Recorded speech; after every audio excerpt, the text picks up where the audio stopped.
Voilà. C'est quelqu'un qui lui a donné mon numéro, n'est-ce pas? Oui. Voilà, parce que lui, il avait contacté. Oui. C'est pas ça, il m'a dit, il m'a reconnu, il a dit même mon nom Mathieu. Oui. Voilà, maintenant, avant de commencer là, la question que je lui ai posée et il n'a pas répondu là. Oui. Je vais vous poser ça, on va continuer, d'accord? Oui, pourquoi Thomas a dit mon Seigneur, mon Dieu, c'est ça? Ah ah, c'est très bien. C'est ça même. Sans ambiguïté même. Maintenant, selon vous, Jésus n'a jamais dit de ce qu'il est Dieu. Maintenant, nous, on le dit, celle que Thomas a dit, mais lui ne se plaint pas. Vous dites quoi de cela quand Thomas a dit à Jésus, mon Seigneur, mon Dieu? D'abord, Thomas n'a pas appelé Jésus mon Seigneur, mon Dieu. C'est à qui a dit ça? Fais sortir le passage. On va examiner ensemble. Prends le livre de Matthieu. Oui. C'est dans Matthieu 25, n'est-ce pas? Matthieu combien? Non, Jean 25, 28 plutôt. Je crois bien. Jean 25. Est-ce qu'il y a Jean 25 dans la Bible? Bon, en tout cas, il n'est pas tout de là. Ah, tu vois, il n'y a pas exprès pour te dire qu'il faut choisir toi-même. Parce que je sais qu'on t'a dit, et puis toi tu as pris. Donc je sais que tu n'as pas étudié le verset. Si tu l'as étudié là, tu ne vas pas le chercher toi-même. Ah. Je sais qu'on t'a dit. Et on t'a dit qu'il faut venir poser question aussi sur ça. C'est à cause de ça que tu es venu préciser ta question sur ça. Hein? Il faut bien parler, il ne t'entend pas. Hein? Oui, mais je t'entends même pas. Voilà, c'est quand Jésus il est ressuscité dans sa peau, il avait les cicatrices. Et Thomas voulait forcément faire voir et croire. Je t'entends même pas même. Comment prend Matthieu? Je t'entends même pas même, en fait. Il dit, le téléphone, tu as mis écouteur? Non, il a mis écouteur. Voilà. Ou bien si c'est sur haut-parleur, il faut enlever. D'accord, faut prendre le livre de Matthieu. Ok. C'est pas Matthieu 25 non plus. Verset 28. C'est pas Matthieu 25, 28. C'est même pas écrit dans Matthieu 25. C'est vous qui retenez les versets partout, n'est-ce pas? Attends, donc c'est non, on connaît la Bible. Donc j'aime ça. Il faut reconnaître que c'est non, on connaît, Dieu va te donner. Bon, oui. Ok. Toi, tu connais, mais il faut donner le verset. Faut que tu connais la Bible, on va voir il y a connaître et puis à comprendre. Hein? On a fait sortir les deux. Il y a à connaître et puis à comprendre. Ah bon, hein? Ah bon, hein? Oui, il y a à connaître. Maintenant, tout ça, tu connais la fait sortir maintenant, on va voir ensemble. D'accord. Je sors le verset et puis on avance. Jean 25. Je suis en train d'ouvrir ma Bible. C'est le même téléphone que j'ai, quoi. Maintenant, d'accord. Mais vous me dites le verset. Hein. Aïe. Je te donne ça. Oh, il va tuer les gens. C'est dans Jean. Tu vois des gens comme ça, ils ne connaissent rien. Oh, Bible là n'a qu'à sortir là. Ok. Jean 20, 28 ans. J'aime pas les applications qui font sortir les publicités indésirables. Allô? Allô? Excuse, il y a mon application, quand je vais ouvrir, ça fait sortir une publicité indésirable. Maintenant, ça va. Jean 20, 28. Tu y es? Oui, tu es à la page. Tu es à la page? Jean 20, verset 28. Ah, c'est ça, 20, verset. Moi, il dit 28. Tu y es? Lis les versets en bas, exactement. Ok. Depuis le verset 26, je vais commencer là-bas. 26, non? Oui, je vais commencer à partir de 26. Ok, allons ça. Il dit, 8 jours après, les disciples de Jésus étaient de nouveau dans la maison. Et Thomas se trouvait avec eux. Jésus vint, les portes étant fermées, se présenta au milieu d'eux et dit, la paix soit avec vous. Shalom lachim. Puis il dit à Thomas, avance ici ton doigt et regarde mes mains. Avance aussi ta main et mets-la dans mon côté. Et ne sois pas incrédule, mais crois. Thomas lui répondit, mon Seigneur, mon Dieu. Jésus lui dit, parce que tu m'as vu, tu as cru. Heureux ceux qui n'ont pas vu et qui ont cru. Voilà. Maintenant, toi, tu dis quoi? Avant que j'explique. Elle a dit, mets ta main dans mon côté là. Il dit, mon Seigneur, mon Dieu. Donc, c'est dans le côté de Dieu, il a mis sa main, c'est ça? Quoi? C'est dans le côté de Dieu, il a mis sa main, c'est ça? Oui, c'est ça. Ok. Il n'y a pas de souci. Écoute l'enseignement gratuitement. Bien. D'abord, Thomas s'est exclamé. On appelle ça une exclamation. C'est pourquoi à la fin, tu vois, il y a un point d'exclamation. Tu vois le point d'exclamation avec moi? Oui, oui. Ok. Donc ici, Thomas s'est exclamé à cause d'un étonnement. Et lequel? Parce qu'il n'avait pas cru que Jésus avait été ressuscité. Oui. Donc, je prends le même passage par exemple dans l'évangile de Luc. C'est la même chose. Quand Jésus est venu, il a même dit aux disciples, regardez-moi, je suis bien vivant. Si vous avez quelque chose à manger, donnez. C'est moi, un esprit n'a ni chair ni os, mais regardez comme moi j'ai. Jésus l'a fait pour prouver qu'il n'est pas un revenant. Et il a dit, je suis bien vivant. Il n'a pas dit, je suis bien ressuscité. Pour montrer qu'il n'était pas mort. Mais regarde ici, Thomas maintenant avance vers Jésus. Et puis découvre réellement que c'est Jésus qui est là, ce n'est pas un fantôme. Puisque la Bible dit, quand on ressuscite esprit. Mais Thomas va s'approcher et puis il va voir que Jésus n'est pas un esprit. Réellement, on peut le toucher, il est physique. C'est le même Jésus qui est devant lui. Il va s'exclamer d'un étonnement. On appelle ça une exclamation. Et c'est en ce moment, il va dire, mon Seigneur, mon Dieu. Et puis, je viens. Oh. Et regarde, Thomas lui dit, mon Seigneur, mon Dieu. Je viens, je vais t'expliquer le passage. Pourquoi tu t'excites? Doucement, doucement. On dit, Thomas lui dit, Thomas a dit à Jésus. Ah, Jésus, bien sûr. Je répète, je le dis. Je dis. Thomas a dit quoi maintenant, mon Seigneur?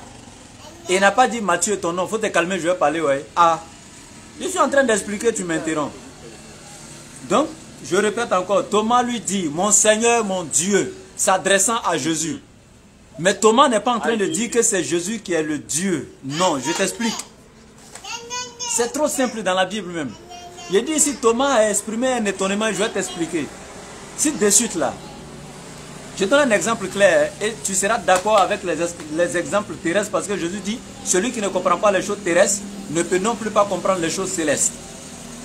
Si de suite là, je vois une voiture en toute vitesse et un enfant qui traverse la voie et la voiture étant à côté juste de l'enfant, quelqu'un qui sort de nulle part et qui pousse l'enfant pour quitter devant la voiture, ça dit, c'est tellement étonnant que je crie, ça dit, je vois la scène et puis je dis, oh mon Dieu! La voiture qui a tellement raté l'enfant et puis dit, oh mon Dieu! Est-ce que celui qui a sauvé l'enfant, c'est lui qui est Dieu? Est-ce que c'est la voiture qui est Dieu? Mais pourquoi j'écris, oh mon Dieu? J'écris mon Dieu là, c'est quoi? Doucement, maintenant, attends, doucement. Il t'a écouté, hein? Oui. Moi, je suis quelqu'un, je suis très honnête. Tu dis, l'exemple que tu as pris ne colle même pas tellement que... Tu dis non, un enfant qui est maintenant, on voit que... On t'entend pas bien, s'il te plaît. La voiture. Est-ce que c'est à la personne qu'on a dit mon Seigneur? Non. Frère, on t'entend pas. On t'entend pas bien. Thomas lui dit. Le mot lui là, ça vient à Jésus. Thomas a dit à Jésus, mon Seigneur, mon Dieu. Ou bien, non, mais maintenant quand une voiture connaît un enfant, si quelqu'un vient sauver la voiture là, quand on dit mon Dieu, mais c'est pas la personne qui a dit mon Dieu. Aïe. Ah. Quand c'est ici, c'est pas la personne qui est Dieu. Hein. Non. C'est pas la voiture qui est Dieu aussi. Oui. Mais quand Thomas s'exprime d'un étonnement d'avoir vu que Jésus n'était pas mort et puis dit mon Seigneur, mon Dieu. Mais c'est avec Jésus que Thomas a échangé, mais ça ne veut pas dire que Thomas a pensé que Jésus était Dieu. Jamais de la vie. Il n'y a aucun disciple, il dit dans la Bible, il n'y a aucun disciple de Jésus qui l'a considéré comme Dieu. Ça n'existe pas. D'abord, ceux qui sont venus après Thomas, je prends les épîtres de Paul. Écoute très bien. Je prends les épîtres de Paul. Paul qui est venu après Thomas, après toi. Paul devait bien comprendre ce passage-là. Mais regarde ce que Paul te dit dans 1 Timothée 2,5. Dans 1 Corinthiens 11,3. Paul te dit, l'homme est le chef de la femme. Christ est le chef de tout homme et Dieu est le chef de Christ. C'est-à-dire, si Christ lui-même était Dieu le Père, tel que vous pensez qu'il a dit à Thomas, il n'y a pas de souci.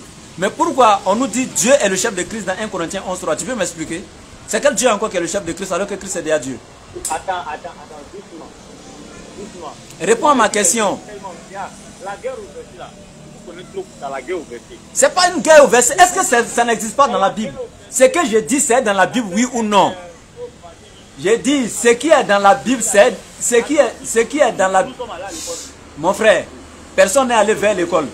Je te pose la question. Est-ce que, non, avant de rentrer, tu dis c'est la guerre au verset. Mais est-ce que le verset qui est pris, c'est dans la Bible, oui ou non? Si ça est dans la Bible, quand tu me dis, Thomas a dit à Jésus, mon Seigneur, mon Dieu, ok, c'est ton explication à toi. Moi, attends, tu as ton explication à toi du verset. J'ai ma compréhension à moi du verset. Ce qui va nous départager là, ce sont les autres paroles maintenant de la Bible qui vont nous départager. Soit il y a d'autres paroles, d'autres passages de la Bible qui vont infirmer ça ou bien qui vont confirmer ça. Parce que la Bible s'explique par elle-même. Et moi, je ne veux pas introduire ma philosophie dans la Bible. C'est pourquoi je prends autre verset dans la Bible qui te dit que le Christ même qui était devant Thomas là a aussi son chef. On dit Dieu est le chef de Christ. Alors, qui est ce Dieu encore qui est le chef de Christ? Attends, moi là, quand moi il possède là, il fait pas à pas, doucement. Qui va pas à pas? On va tous pas à pas. Voilà, maintenant, écoute maintenant, hein, ça c'est un premier point. D'abord, ça, ce qui est écrit là, vous ne pouvez pas changer ce qui est écrit. Même si vous allez vous donner vos gens 27 pour nous faire tourner là. C'est pas un problème. Mais Thomas a dit à Jésus, mon Seigneur, mon Dieu. Ça, c'est un premier point. C'est ce que j'ai dit. Si c'est vraiment vrai qu'il était Dieu, c'est que ta Bible ment.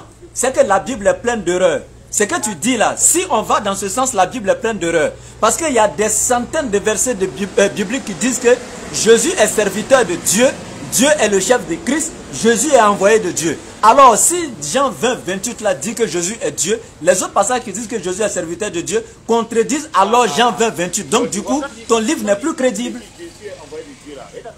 C'est ta Bible qui dit. L'envoyé de Dieu ne peut pas être Dieu. C'est-à-dire que tu veux dire quoi? Il est prophète, n'est-ce pas? Il est prophète, la Bible dit et confirme. Si tu veux des passages, je t'en donne. Maintenant, doucement, c'est une question que j'ai envie de poser, doucement. Oui. Écoute-moi. Oui. Qui était le premier prophète? Comment qui était le premier prophète? C'était Adam? Voilà, c'est Adam jusqu'à Jean-Baptiste. Oui. Parce qu'après Jean-Baptiste, Jésus est venu, n'est-ce pas? Oui. Maintenant, de Adam jusqu'à Jean-Baptiste, là, c'est quel prophète qui a envoyé un ange ou bien un prophète?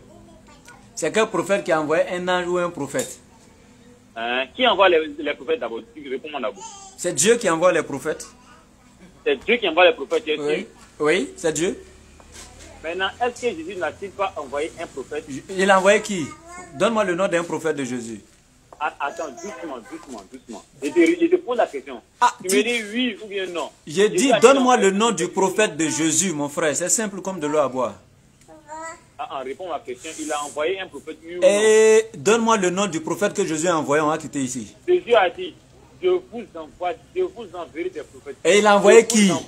Il a dit non, maintenant il a envoyé qui? Il faut montrer ce prophète-là. Il a envoyé qui? Moi, il n'est pas. Mais quand il dit je vous envoie. Il a dit je vous envoie. Maintenant, il a envoyé qui? Donne-moi un seul prophète que Jésus a envoyé avant que moi il t'explique le verset. C'est trop facile. Ça dit quand vous avez l'occasion devant les musulmans, vous jouez les connaisseurs, les trucs. Alors qu'en réalité, vous ne maîtrisez même pas la Bible, votre propre livre. Jésus a dit je vous envoie. Le Dieu là, ça n'a rien à voir avec Jésus lui-même. Jésus t'a déjà dit dans Jean chapitre 12, verset 48 à 50. Je sais que les commandements de Dieu sont la vie éternelle. C'est pourquoi les choses que je dis, je les dis comme le Père me les a dit. Jésus ne fait que paraphraser le Père. Dans Genèse chapitre 16, à partir du verset 9, l'ange de l'Éternel apparut à Agar et lui dit, je multiplierai ta postérité. Quand l'ange dit je, est-ce que c'est l'ange qui est l'Éternel? La Bible dit l'ange de l'Éternel. L'ange n'est pas l'Éternel. Mais l'ange dit je multiplierai. Est-ce que c'est l'ange qui multiplie ou bien c'est l'Éternel? Vous ne connaissez même pas le style de la Bible. Il faut avoir la connaissance stylistique de la Bible avant de te prononcer. Je reviens ici. Donne-moi le nom d'un seul prophète que Jésus a envoyé. Attends, doucement. Toi, tu as vu qui a en vivre à lui? On va doucement. Tu m'as vu en 300 km/h ou bien? Attends. C'est là me prendre en l'air. Tu as mangé, non? Nourriture qui est en toi là, ça a pourri de suite là. Mathieu. Il me plaît déjà ce gars-là. Moi, je suis quelqu'un, je suis clair. Et qui est noir? Moi, je suis clair.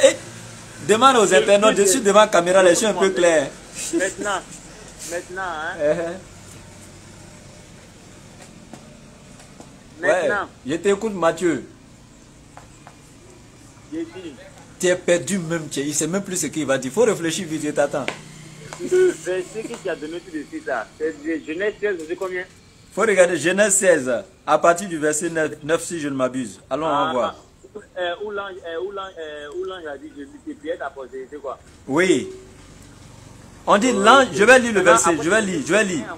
L'ange de l'Éternel lui dit, je vais lire, l'ange de l'Éternel lui dit, je multiplierai ta postérité et elle sera si nombreuse qu'on ne pourra la compter. C'est l'ange de l'Éternel qui dit je multiplierai, mais est-ce que c'est l'ange qui multiplie? Non. Jésus dit j'enverrai les prophètes, c'est pas Jésus qui envoie. C'est comme quand il parlait du consolateur, il dit je prierai le Père et il vous donnera un autre consolateur. Mais dans Jean chapitre 16, qu'est-ce qu'il a dit? Je vous l'enverrai. Il a dit je vous, mais après il a expliqué qui envoie. Il dit je prierai le Père et il vous donnera. Donc c'est le Père qui donne, c'est pas Jésus. Bon. Là-bas c'est clair, il a compris un peu. Ah ok, c'est clair maintenant, il n'y a pas de souci. Donc on peut avancer. Mathieu, au moins il y a un chrétien honnête aujourd'hui, il dit c'est clair, il a compris ça, avance. Non, moi quand c'est clair, moi il y a avale. Ok, il n'y a pas de souci. Maintenant moi je vais te poser une question, Mathieu. Maintenant. Non Mathieu, moi j'ai une question. Tu as posé ta question, moi aussi j'ai une question. Non Mathieu, moi j'ai une question. Non. Moi j'ai une question Mathieu. Ça peut aller? Oui, ça peut aller, je vous écoute. Ok. 1 Corinthiens 11 à partir du verset 3. Je vais lire et puis tu vas m'expliquer Mathieu. Ok. 1 Corinthiens 11 à partir du verset 23. Voici, à partir du verset 3. On dit, je veux cependant que vous sachiez que Christ est le chef de tout homme, que l'homme est le chef de la femme et que Dieu est le chef de Christ. Je veux que tu m'expliques, Dieu est le chef de Christ là, ça veut dire quoi? Si Christ est lui-même Dieu. Non, on va expliquer directement Dieu. Aïe. Et puis il rapproche. Je vais le rappeler. Il dit on ne va pas expliquer directement. Ah, comment il voulait prendre d'autres versets pour nous expliquer Jean 20, 28 là. Il dit non, on fait la guerre des versets. Maintenant lui il veut faire quoi? Bataille de versets quoi. Il va revenir. Allô Mathieu. Allô. Comment il voulait prendre d'autres versets pour expliquer Jean 20, 28 là? Tu as dit non, on fait la guerre des versets, non. Maintenant, il te coince ici, là. Toi, tu veux faire bataille des versets. Bon, va chercher d'autres versets pour expliquer. Voilà un ignorant chrétien. Mathieu, il y a un ignorant dans les commentaires qui est en train de dire que l'ange de l'Éternel, là, que c'est l'Éternel lui-même. Tu es d'accord? Ah, donc, tu as entendu, non, mon de commentaire là. Mathieu dit, comment l'ange de l'Éternel peut être l'Éternel lui-même? Bon, ça, c'est un de vous deux chrétiens. Après, vous allez gérer ça. Mathieu, 1 Corinthiens 11, 3, Dieu est le chef de Christ. Mais on va commencer. Parce qu'ils ont dit quoi? Ils ont dit qui est le chef de tout homme? Est-ce que c'est Dieu qui est le chef de tout homme? Mettez les cœurs, partagez le direct. Mettez les cœurs, partagez le direct. Mais est-ce que toi tu sais que c'est Dieu qui est le chef de tout homme? C'est ça, non? Oui, la Bible dit Dieu est le chef de Christ. Explique-moi ça là. Attends d'abord. C'est pas là-bas le verset à commencer en même temps directement. On dit quoi? On dit Christ est le chef de tout homme. Oui. Dieu est le chef de tout homme. Il n'y a pas de problème. J'ai compris tout ça là. Allons, maintenant Dieu est le chef de Christ, ça veut dire quoi? Voilà. Maintenant, Jésus, comme il est venu comme modèle sur la terre, en forme humaine là. Qui est venu comme modèle en forme humaine? Mais bien sûr que oui, c'est pourquoi. Tu es un Indien quoi? Il est venu souffrir. Tu es un Indien. On le tape, mais c'est comme nous. Tu es un Indien ou bien tu es ivoirien? Mathieu, tu es Indien ou bien tu es ivoirien? Je dis ivoirien, comment ça tu es Indien? Ah, parce que tu es en train d'enseigner leur doctrine. C'est Jésus, on voit l'incarnation des divinités dans les corps physiques là. Oh, la Bible n'enseigne pas l'incarnation. Ça, c'est pas incarnation. Moi, il travaille l'incarnation. Et maintenant, tu parles de quoi?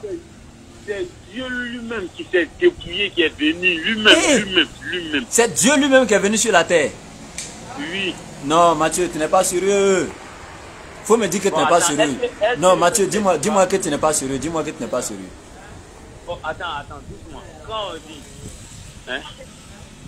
Quand on dit... Ouais. Quand on dit quoi? Quand on dit... Écoute-moi, hein. Quand on dit... il s'est dépouillé lui-même en prenant forme d'un simple serviteur. Là. On dit dit qu'il s'est dédié lui-même. Je ne pas dire que quelqu'un l'a créé, on dit qu'il s'est dédié lui-même. Bon, tu vois, il y a problème. Et regarde. Quoi? Je t'explique, Mathieu. Mathieu. Mathieu, je t'explique. Oh, Mathieu. Tu sais, c'est ça le problème en fait. D'abord, Christ n'a jamais été Dieu qui est venu sur la terre. Parce que pourquoi? Pour toi, si je te pose la question, est-ce que Dieu est omniprésent? Est-ce que Dieu est omniscient? Tu vas me dire oui, Dieu est partout. Mais si Dieu est partout, toi tu dis par exemple tu es ivoirien et c'est qu'actuellement tu es en Côte d'Ivoire. Est-ce que toi tu peux dire à quelqu'un tu vas en Côte d'Ivoire alors que tu es déjà en Côte d'Ivoire? C'est impossible. Or Dieu est partout. Maintenant si Dieu est partout, comment Dieu peut-il venir quelque part où il était déjà? Donc il n'était pas sur la terre? Et puis vous dites que Dieu est venu. Il n'était pas partout? Comment? Si Dieu est partout, comment peut-il venir encore sur la terre alors qu'il était déjà là?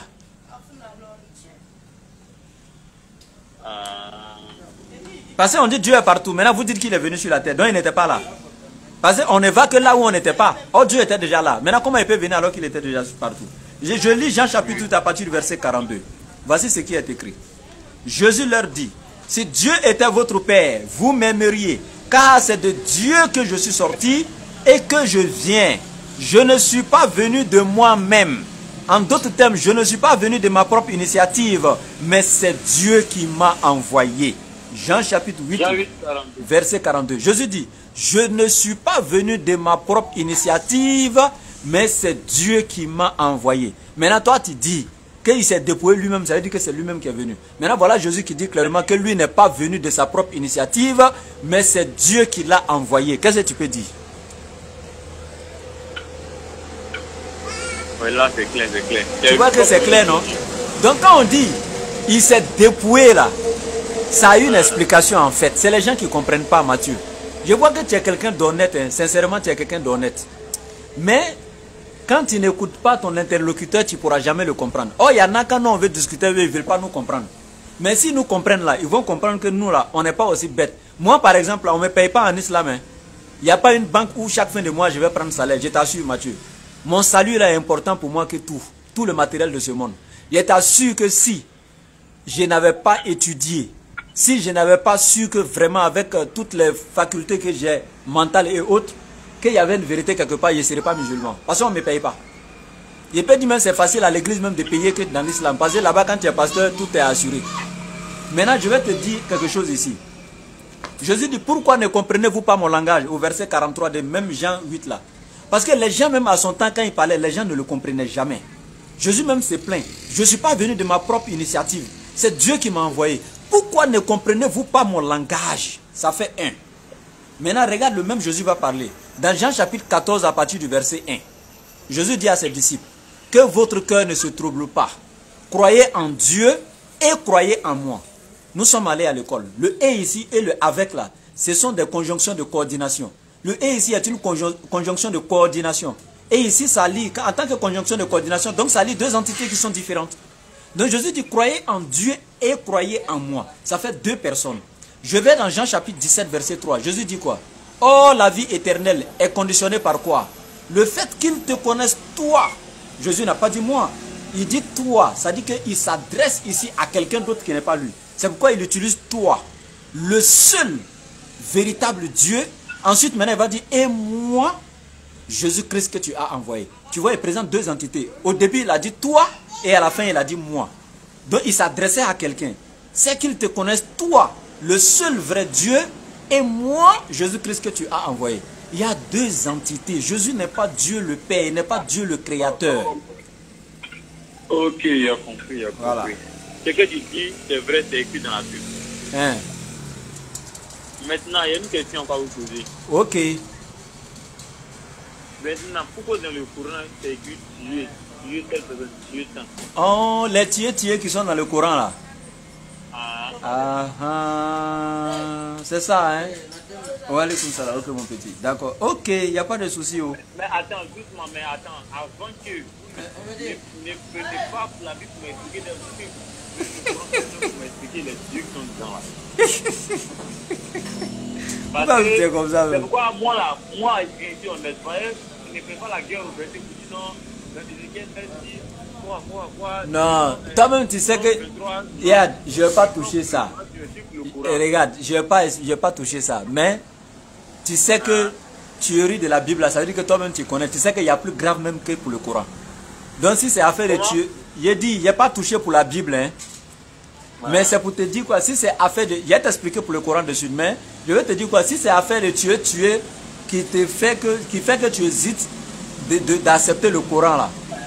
C'est que tu dois fuir même le christianisme même à vivre à lui. Pourquoi? Parce que tuer qui est dans la Bible là, on ne peut même pas comparer pour le Coran. Là-bas même c'est la monstruosité même. Mais on va aller dans pour le Coran. Comme voilà, je vais t'expliquer là-bas. D'abord, comme c'est une question que tu as posée, tu veux comprendre, donc je vais t'expliquer aussi calmement. Tu sais, au début de l'islam, il faut regarder, étudier là, que ce soit le Coran, que ce soit la tradition islamique. Je te donne le nom de deux documents. Il y a deux documents qui racontent l'histoire du prophète, depuis même ses ancêtres, jusqu'à sa naissance, sa jeunesse, jusqu'au début vraiment de la révélation du Coran, les premiers temps de la révélation, etc. etc. Donc ces documents-là, il y a un qu'on appelle le nectar cacheté, Raïk el-Maktoum.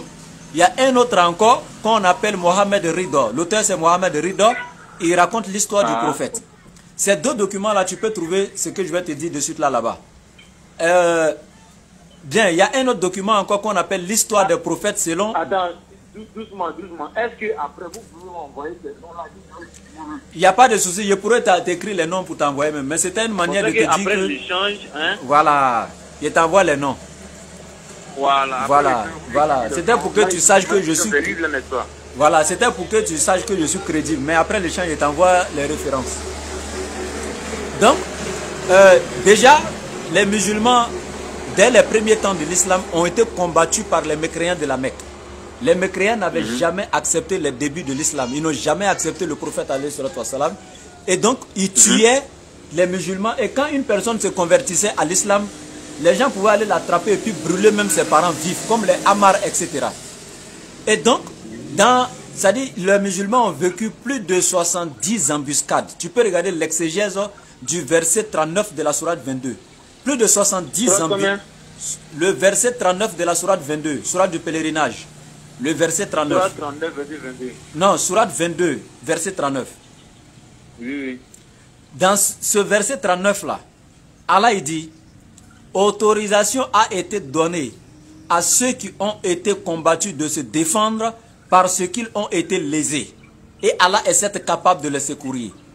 Donc c'est ce verset-là qui a été le premier verset en islam qui a donné l'autorisation pour la première fois aux musulmans de se défendre face aux attaques des mécréants.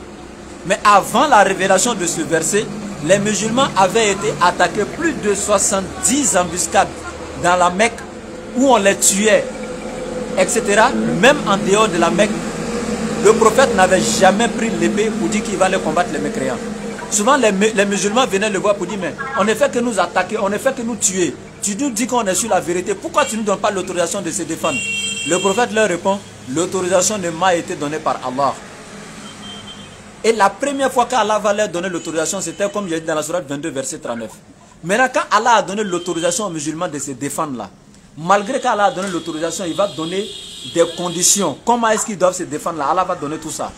Et maintenant, on va dans la sourate 2, verset 191. Est-ce que tu suis avec moi? Sourate 2, verset 190 à 191.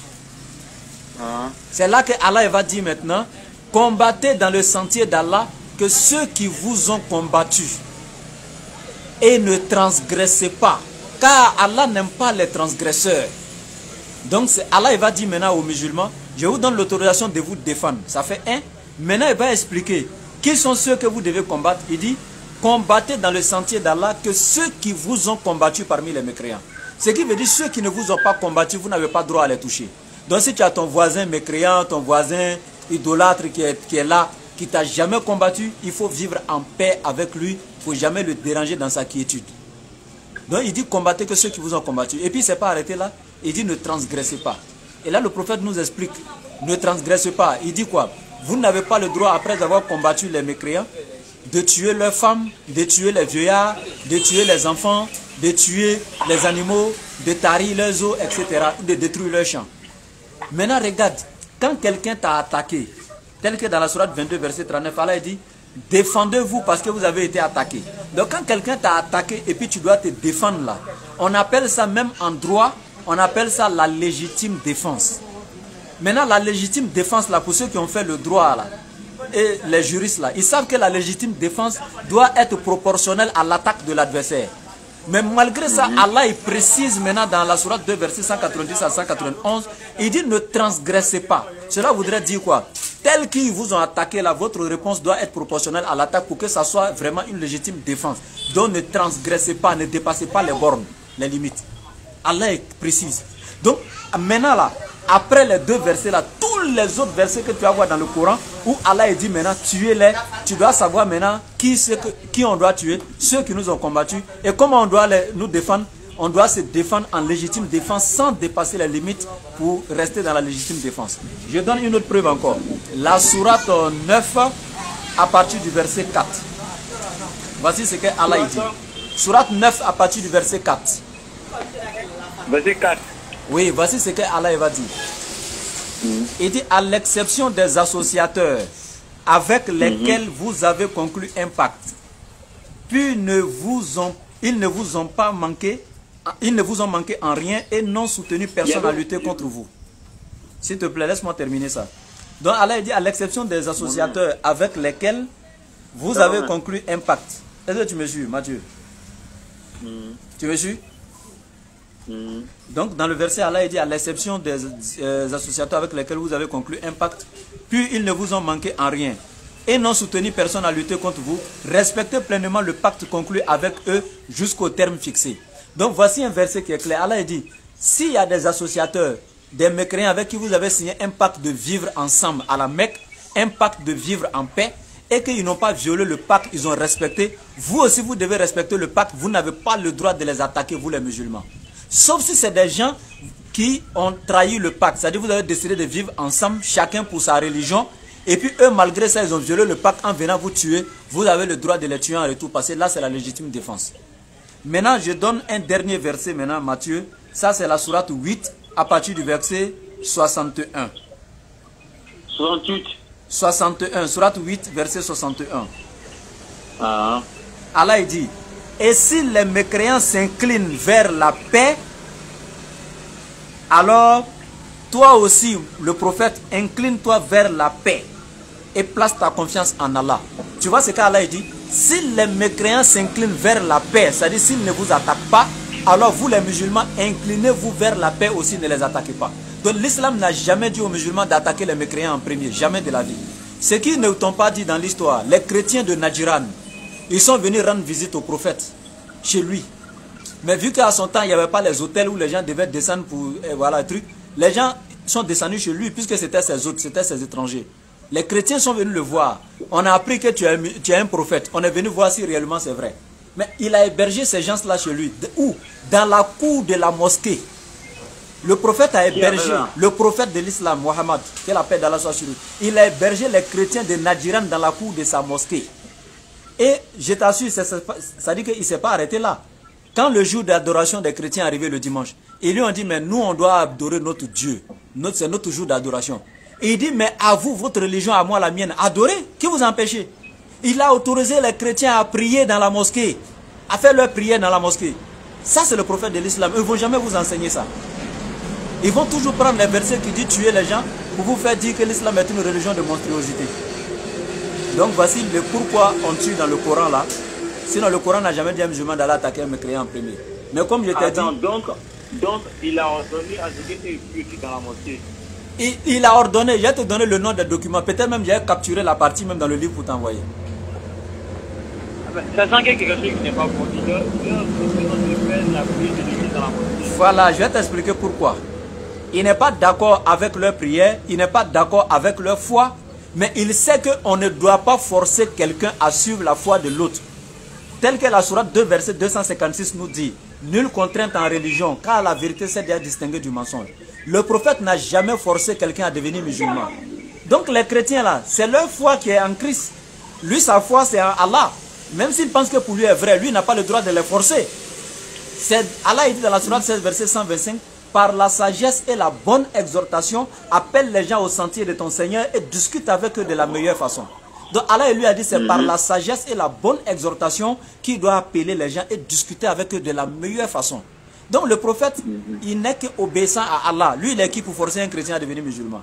N'est-ce pas lui qui a dit dans un hadith authentique, il dit, moi Mohammed, je jure par Allah qui tient mon âme entre ses mains. Si un musulman tue injustement un juif ou un chrétien, parce qu'il n'est pas musulman, parce que ce juif et ce chrétien n'est pas musulman, le paradis lui sera catégoriquement interdit. Et moi Mohammed, je serai le défenseur du sang innocent qu'il a versé. C'est-à-dire le prophète même va défendre le sang innocent de ce chrétien contre ce musulman-là. Ils ne vont jamais vous enseigner ça là.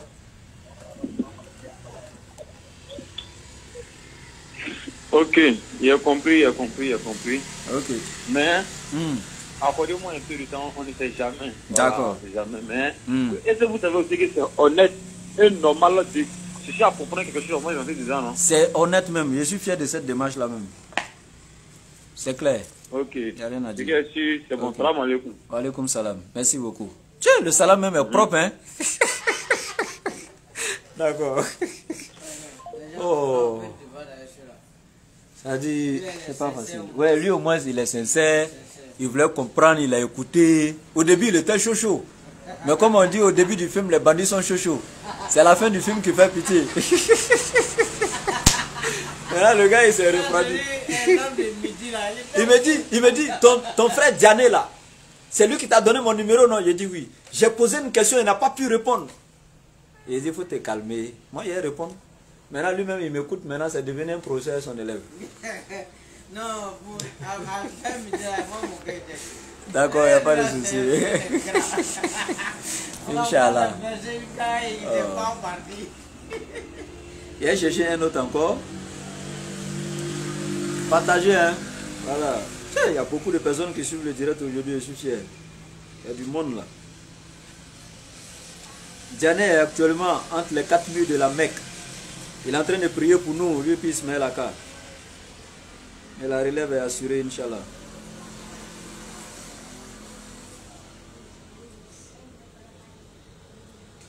Inch'Allah, prochainement c'est notre tour, hein. Voilà, nous tous on ne pouvait pas partir pour laisser la DDR comme ça. Il faut que quelqu'un reste dans la maison. Voilà, chacun a son tour.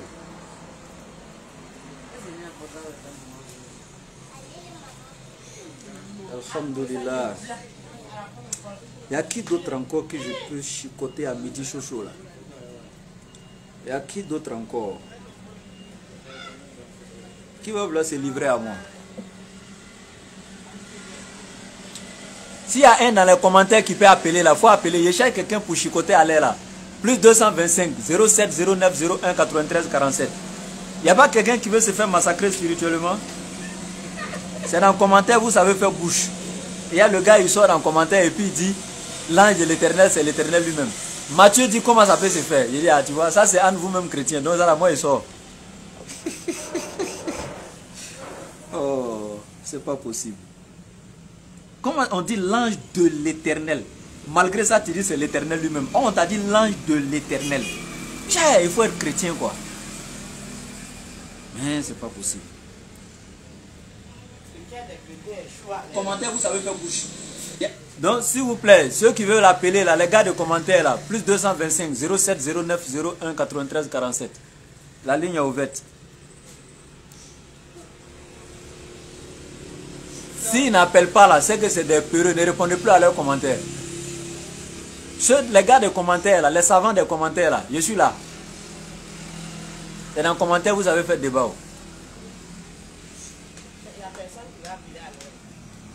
Ils n'ont pas cœur. Oh, c'est pas possible. Bien, c'était pour amuser un peu la galerie, et, voilà, détendre un peu l'atmosphère, Inch'Allah. Montrer à tout un chacun que, voilà, donc nous musulmans, nous ne sommes pas violents, nous vivons en paix avec nos frères chrétiens. Voilà, Ange Amadeus vient de mettre mon numéro là, pour tous ceux qui veulent appeler pour un débat. Vous devez savoir que souvent quand on échange avec eux, vous voyez le tempérament chauffe, le ton monte et tout ça. Mais il n'y a pas d'animosité entre nous. Hein. Ces mêmes gars, quand on se voit en inbox, là, on cause, on se taquine, il n'y a vraiment rien quoi. C'est la paix, c'est la tolérance, c'est la tranquillité. Il n'y a pas d'animosité. Voilà.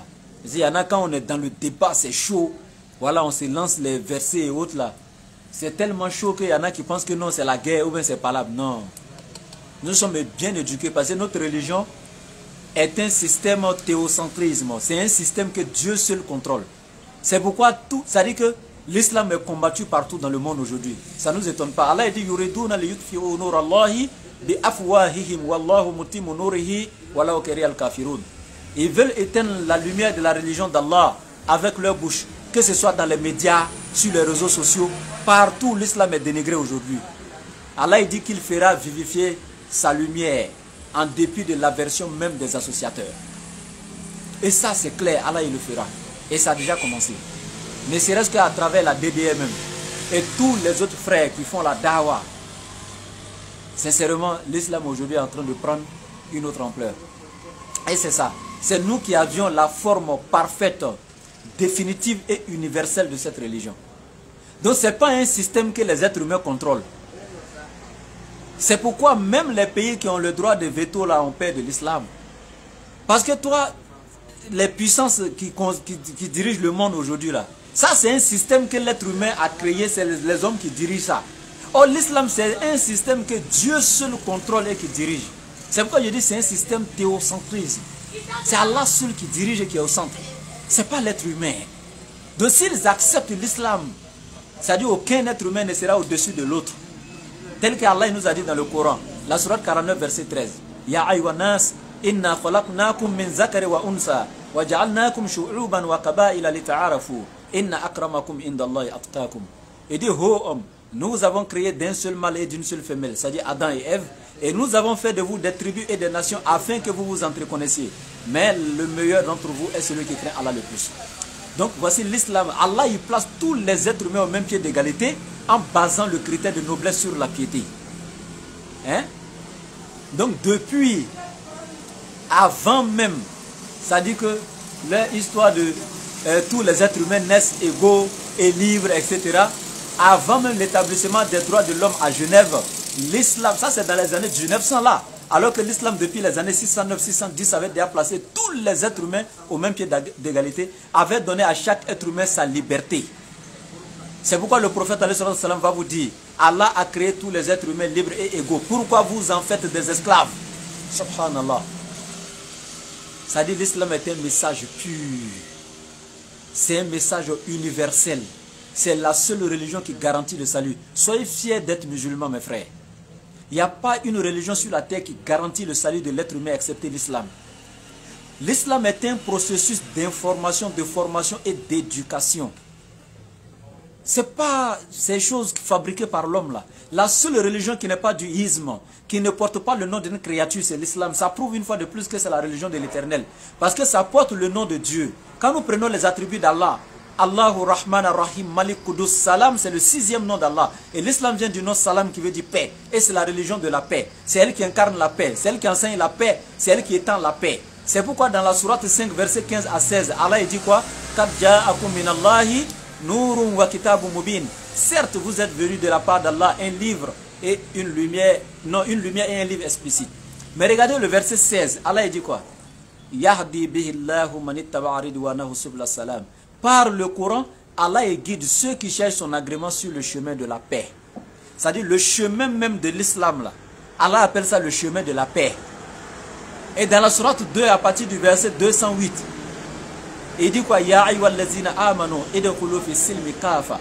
Oh, vous qui croyez, rentrez totalement dans la paix. Allah appelle ici encore l'islam la paix. C'est-à-dire le chemin même, c'est le chemin de la paix. La religion même, c'est la religion de paix. Et cette religion encore est la religion de paix. Elle mène où? Dans quelle demeure? Sourate 10, verset 25. Wallahu yad'u ila dar salam. Et Allah vous appelle vers la demeure de la paix. Donc l'islam nous conduit dans la demeure de la paix qui est le paradis. C'est pourquoi je le dis haut et fort tantôt.